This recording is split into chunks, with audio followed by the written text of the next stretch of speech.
Bonjour, bonjour mes délicieux co-créateurs, c'est Lilou, je suis à Bordeaux avec la délicieuse Sandrine que je retrouve pour parler d'astrologie créative. Écoute, on s'est retrouvés à Londres, on s'est retrouvés à Aix-en-Provence, tu es toi-même d'Aix-en-Provence et nous voici à Bordeaux au magnifique domaine de Rabat. Tu es une voyageuse, mais la dernière fois aussi au Mexique. Oui, effectivement, bonjour Lilou. Je suis ravie d'être là, tu sais moi, tu me proposes de prendre l'avion et de te rejoindre et je suis déjà avec ma petite valise, j'adore ça. Oui, alors là on est en 2019, on est au début de 2019, on va être obligé quand même de parler des tendances 2019, mais aussi de manière plus vaste ce que tu proposes, c'est finalement de ne pas être condamné à cette astrologie ou à notre signe, mais de créer la vie dont on a envie. Donc on va parler de tout ça. 2019 est quand même une année, on est en début 2019, là c'est une année importante. Oui, c'est une année importante qui démarre avec des éclipses solaires et lunaires. La saison des éclipses est officiellement ouverte depuis le 6 janvier. Et qui dit éclipse dit grand nettoyage énergétique, grande ouverture de portail. Donc 2019 démarre fort, de façon intense. 2018, c'était une année de purification. Et 2019, c'est une année qui est placée sous le signe de l'authenticité. Une année vraie. Et donc, les enjeux de 2019 sont vraiment importants. Alors, c'est une année qui est plus douce que 2018, parce que vraiment, 2018, on était dans des énergies très scorpion. Donc, avec le scorpion, on meurt pour renaître. On va au fond, c'est vraiment la purification, le nettoyage. Et là, on a le signe du Sagittaire qui est à l'honneur. Donc, le signe du Sagittaire, avec la présence de Jupiter dans ce signe, qui amène un regain d'optimisme, mais aussi Jupiter, c'est acte 2, scène 3, donc ça peut aller dans tous les sens, ça peut être grandignolesque, ça va très loin, trop loin peut-être des fois, mais c'est parce qu'en fait, il faut tout bousculer, il faut que ça pulse, il faut que ça change. Donc voilà, il y a un petit côté mise en scène. On le voit en ce moment en France, par exemple, avec ce qui se passe dans l'actualité, avec les Gilets jaunes. Ça prend des proportions importantes. C'est surmédiatisé, mais parce qu'en fait, il faut faire bouger les consciences. Et voilà, c'est un exemple, parce que voilà. La purification de 2018 continue quand même alors. Oui, mais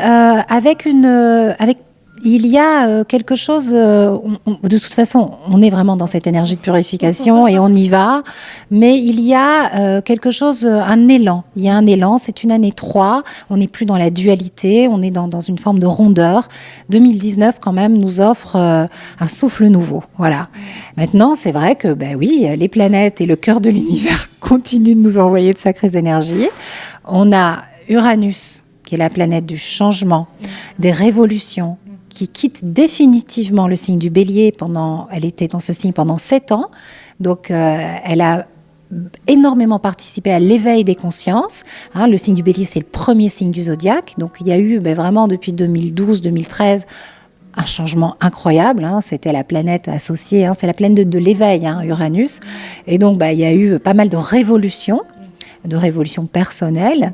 Et elle rentre dans le deuxième signe du zodiaque, le signe du Taureau, qui est un signe en lien avec la Terre, avec Gaïa, avec notre façon de travailler, notre rapport à l'argent. Et pendant 7 ans, elle vient bousculer complètement tout le domaine, tout ce qui est en lien avec le signe du Taureau. Donc ça, c'est déjà sacré challenge. Voilà. Tu te rends compte, parce que avec cette astrologie créative, finalement, tu es en train de nous dire c'est pas tant sur un signe, c'est pas tant sur les astres, il y a aussi notre vécu, nos expériences et ce qu'on va créer à partir de là. Donc comment tu fais toi en tant qu'astrologue pour t'y retrouver avec tout ça pour faire quelque chose de plus général et collectif, sachant que vraiment il y a des éveils de conscience à tout niveau qui sont en train de se passer, des gros changements de vie?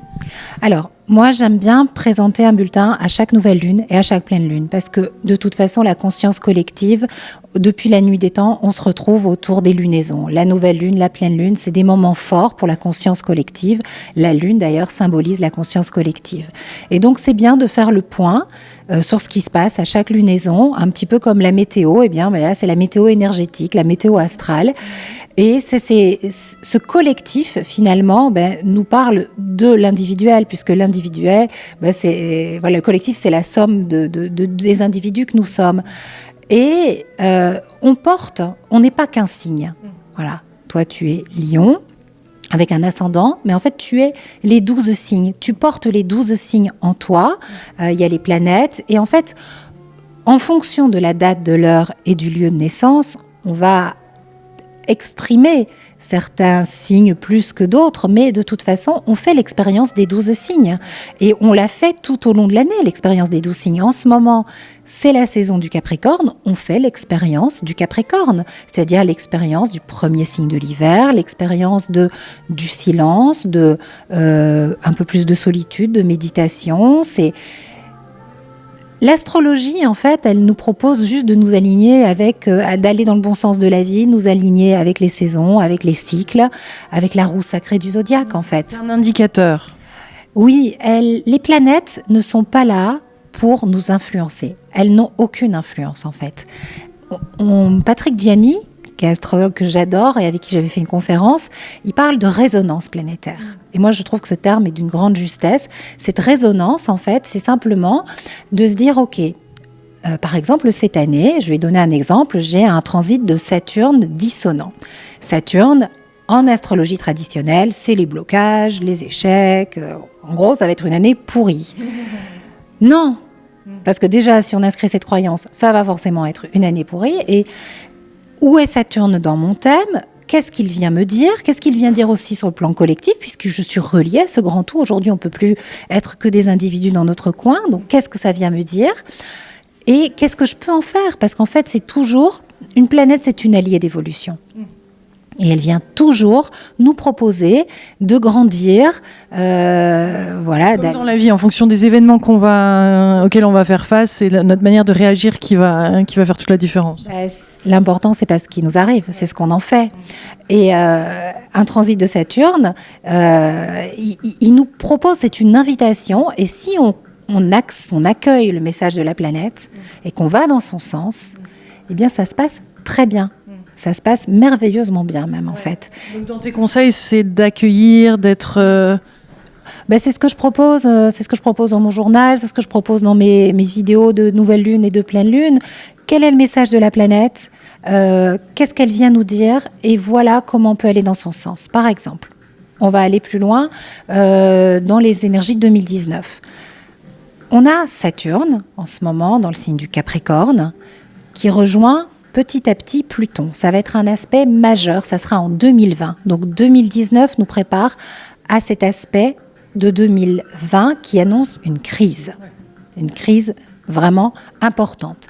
Le signe du Capricorne symbolise les structures, l'état, c'est l'axe Capricorne-Cancer. Donc c'est toutes nos valeurs, nos fondations, nos structures, le système financier, les banques, enfin, on s'attend vraiment à un effondrement de valeurs et une refonte radicale de nos structures. Ou on lit ça dans l'esprit catastrophiste et on se dit, ça va être la fin du monde, enfin voilà, ou c'est la fin d'un monde ou d'une façon de fonctionner pour aller vers quelque chose de nouveau. Et on s'y prépare et on accueille et on voit quel est le changement que je peux être dans ce monde. Là, je parle vraiment au niveau collectif, comment je participe à cette évolution des consciences. Qu'est-ce que je peux faire mourir en moi qui n'est plus bon, qui n'est plus adapté à mon évolution pour aller vers quelque chose de plus lumineux. Parce que Saturne, c'est la planète qui nous parle des limites. Donc, j'atteins une limite.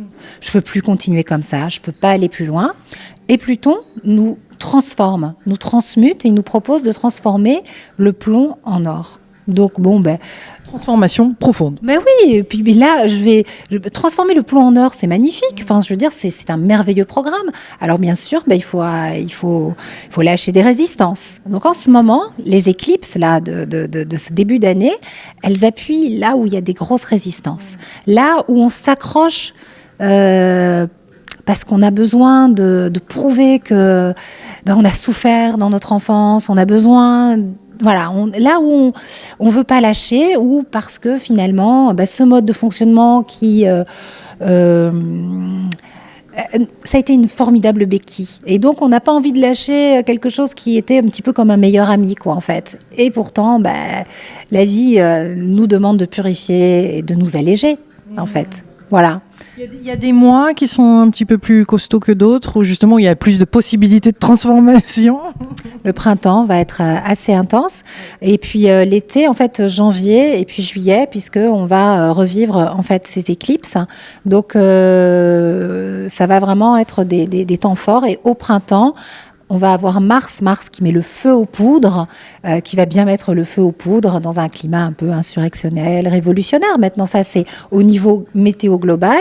Et pour nous, à l'intérieur de nous, c'est déjà le printemps, c'est le bon moment pour passer à l'action, puisque Mars, c'est l'énergie de j'y vais, j'entreprends. Le début de l'année, c'est normalement, en fait, quand le soleil rentre dans le signe du bélier, au moment du solstice, pas du solstice, ça y est, j'ai perdu mes mots, l'équinoxe du printemps, c'est là le début de l'année. Et c'est là qu'on démarre. Donc, Mars, en fait, si on est encore dans le combat, eh bien, on va être on va se faire mal, on va se cogner, ça va être des coups, des blessures, de la révolution, du combat, ou alors on va se relier à l'énergie de moi, une déesse que j'adore, c'est Artémis, et on va cibler son objectif, on va tendre son arc et on va être un guerrier ou une guerrière lumineuse, et on va y aller, quoi, en fait, tu vois. Voilà. Tu parles beaucoup de rituels. Enfin, là, je l'ai reçu, mon petit journal Astro 2019 d'astrologie créative que tu as créé, que tu as auto-publié. D'ailleurs, bravo, c'est un grand succès. Et ça permet de créer comme ça, au mois le mois, en fonction des énergies, etc. Et je sais que les rituels sont très importants pour toi. Il y a aussi un livre qui va sortir aux éditions Très Daniel, c'est ça ?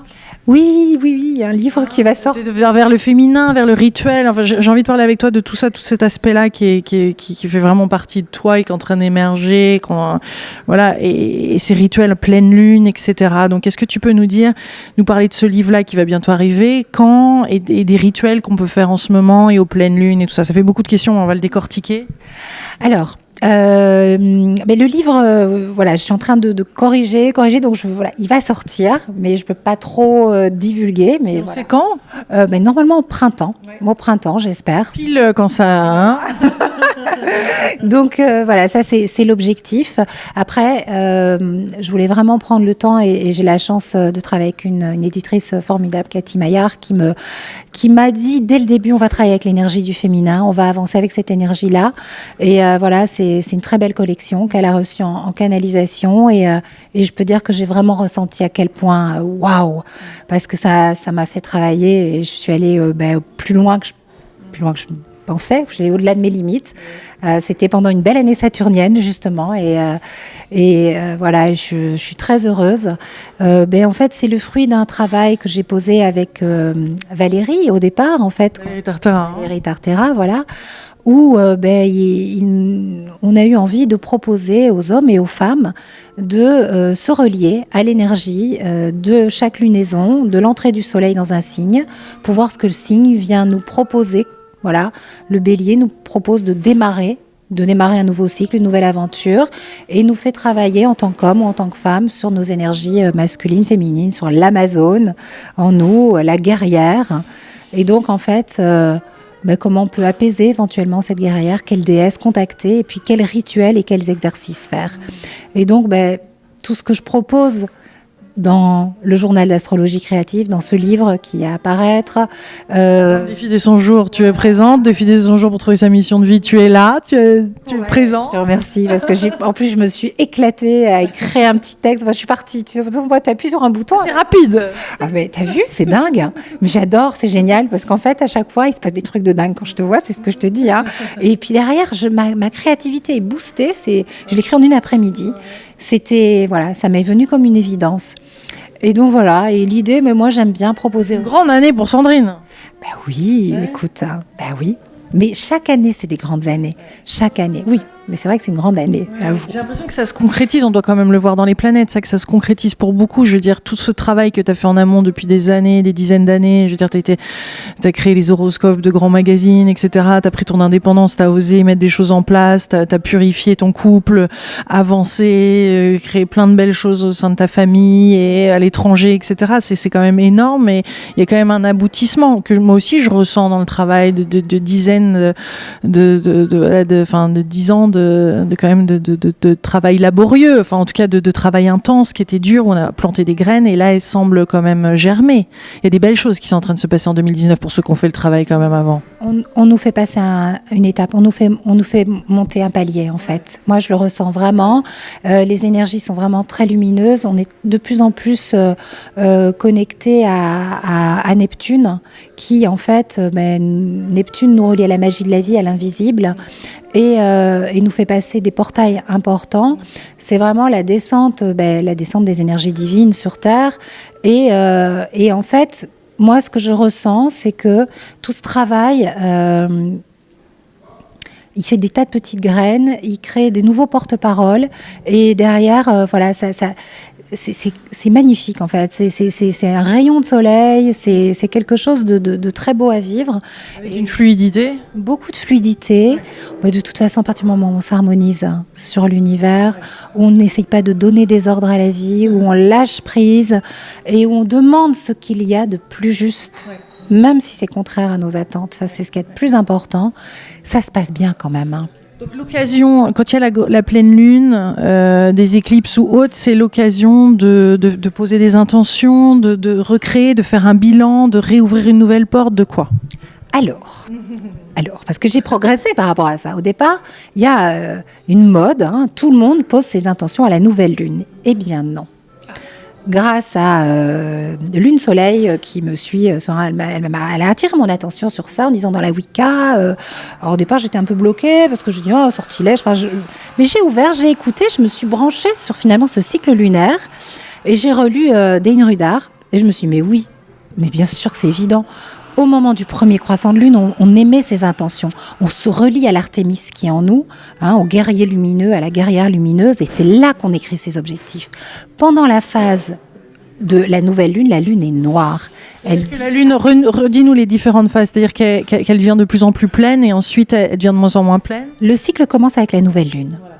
La nouvelle lune, c'est comme le temps des règles pour la femme. C'est un moment de régénération. C'est la fin d'un cycle, le début d'un nouveau cycle. Pendant 2-3 jours, voire 4 jours, c'est un temps pour soi, c'est un temps de sommeil, de récupération, de guérison et de visualisation. On visualise, on fait des rêves éveillés, on médite et on évite tout ce qui est rite magique. Parce que la lune est noire, alors c'est un petit peu côté superstition, mais en fait c'est tout simplement pas le moment d'agir en fait. L'agir vient quand on voit le premier croissant de lune, c'est-à-dire 2 jours après la nouvelle lune.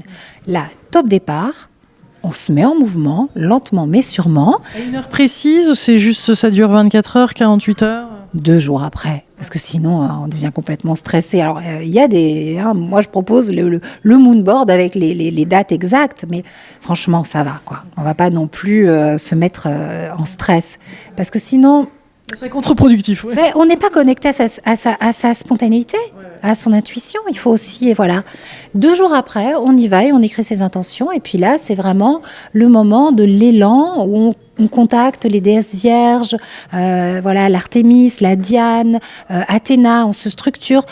Voilà, c'est vraiment le moment d'être dans l'action, dans le faire, de s'organiser, d'être concret, jusqu'à la pleine lune. Mais c'est ces intentions qu'on pose sur le court terme, moyen terme, long terme, d'ici la prochaine nouvelle lune pour le mois à venir ou pour l'année à venir, ou qui nous tient à cœur.